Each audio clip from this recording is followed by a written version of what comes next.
Hi guys, for those that don't know me, I'm Abigail. For those that do, hi, welcome back. So, this week, what I wanted to do is address something that was raised with me about paganism. Now, um, I live a pagan lifestyle. Um, I'm more heathen, which is a Celtic belief system. Most information on paganism you're going to be able to find out online. So, what I wanted to do was address the living, breathing paganism we live these days rather than the names of the gods and what have you. You can find all that out online. So, a big thing with paganism is a lot of it is about food. It is making sure that people have enough food and that people eat. We do celebrate solstice because we're celebrating the earth. We recognize um, entities of, of the earth that maybe we can't see. It isn't in our eye range.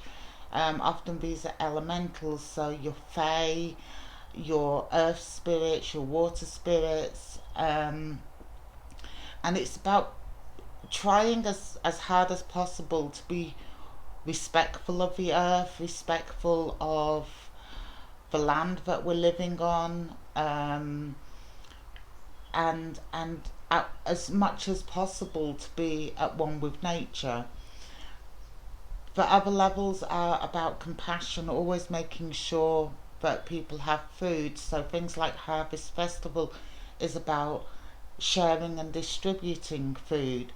Um, Solstice, again, it's about distributing food. So with living in Australia, I'm a traditionalist, but I just still tend to celebrate the European way.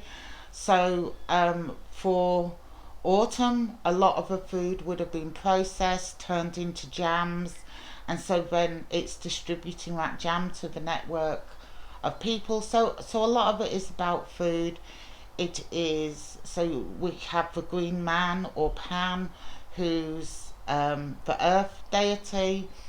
He goes by lots of different names. A lot of different cultures have different the forms of paganism. Um, for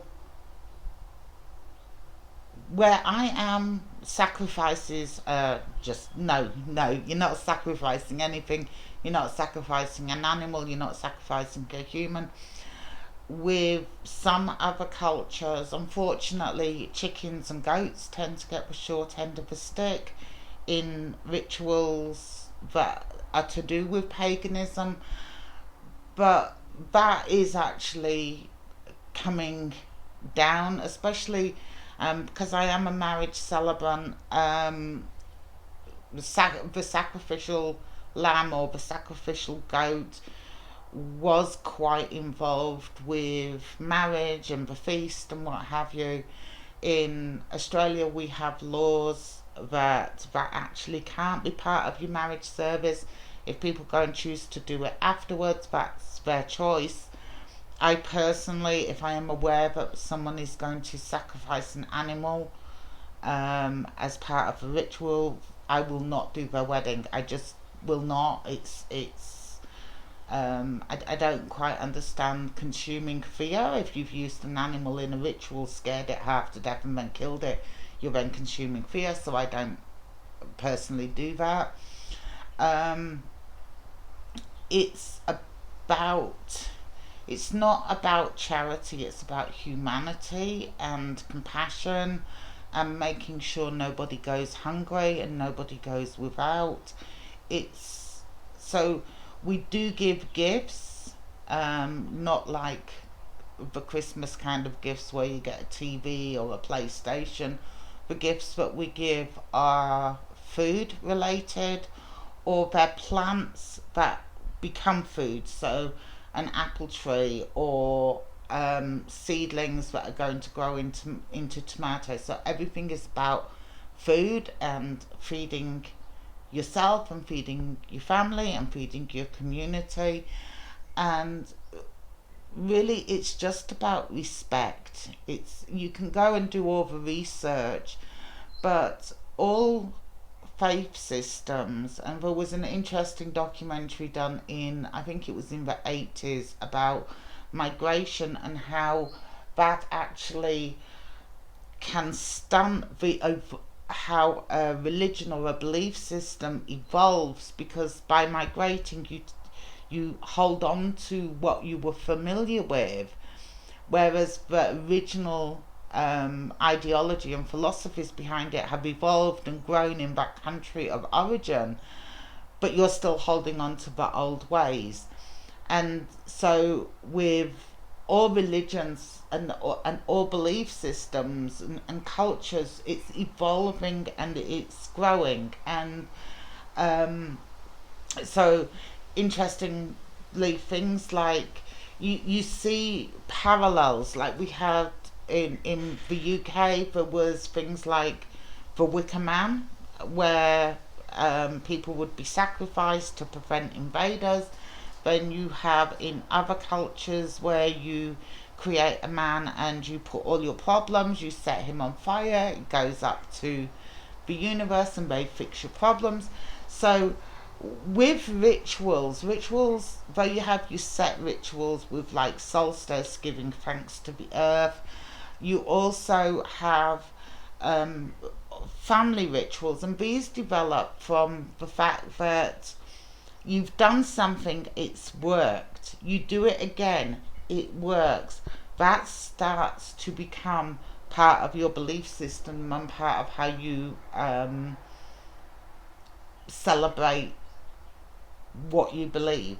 And that happens with everybody. So if you say a prayer a certain way and what comes out of it is what you wanted, then you're going to try and recreate that. So the next prayer you say is going to again get you what you want. We do still make offerings, similar to with Hinduism, where they do offerings to the gods. I have an area in my garden that regularly have offerings of food. There's also coins in there. Anything that I think the elements may want or need, I put in there. Um, it's kind of beautiful because the local bandicoots actually come and eat most of it, so it doesn't go to waste, and that's part of the belief system, is that we're all one and we're working together for harmony within the earth. Now, there's always a bit of a naughty side to it, in the fact that do me wrong, curse you, but that's not predominant. It's like um, the majority of gods in voodoo are actually all about healing and health and caring for, but yet we only focus on the one negative, and that's just a distortion of people not truly understanding that the point of paganism is to be at one with the universe, to be at one with the plants, the air, the water, and to be respectful of it. Okay, I hope that makes sense. Um, I had hoped a friend was going to drop in and do a video with me today, so obviously not the right video. I'm sure that she will come along and we will do one with her soon. Thank you for your company. I do have one other thing I want to ask. A few people have asked, want to mention, a few people have asked me why I don't say please like and share my videos.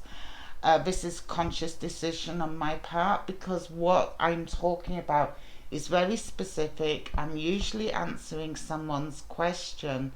It's not, what I do is not for everybody. It is for like-minded people. So to like and share it, it's going to take it into areas that maybe it doesn't need to go, and people people can believe whatever they want, but I would like my videos to stay within like-minded people that understand that we are all in this together. We have knowledge and understanding and gifts beyond what most of us see. So that is for why I do not say please like and share. I do appreciate it when people like it, but I'm quite happy to keep it small, keep it intimate, and keep it to like-minded people who are embracing being psychic, are embracing the earth, and are trying to become whole, because by being psychic it does fill that void of what is missing in your life. Okay, hope that makes sense, and I will see you soon. Bye guys.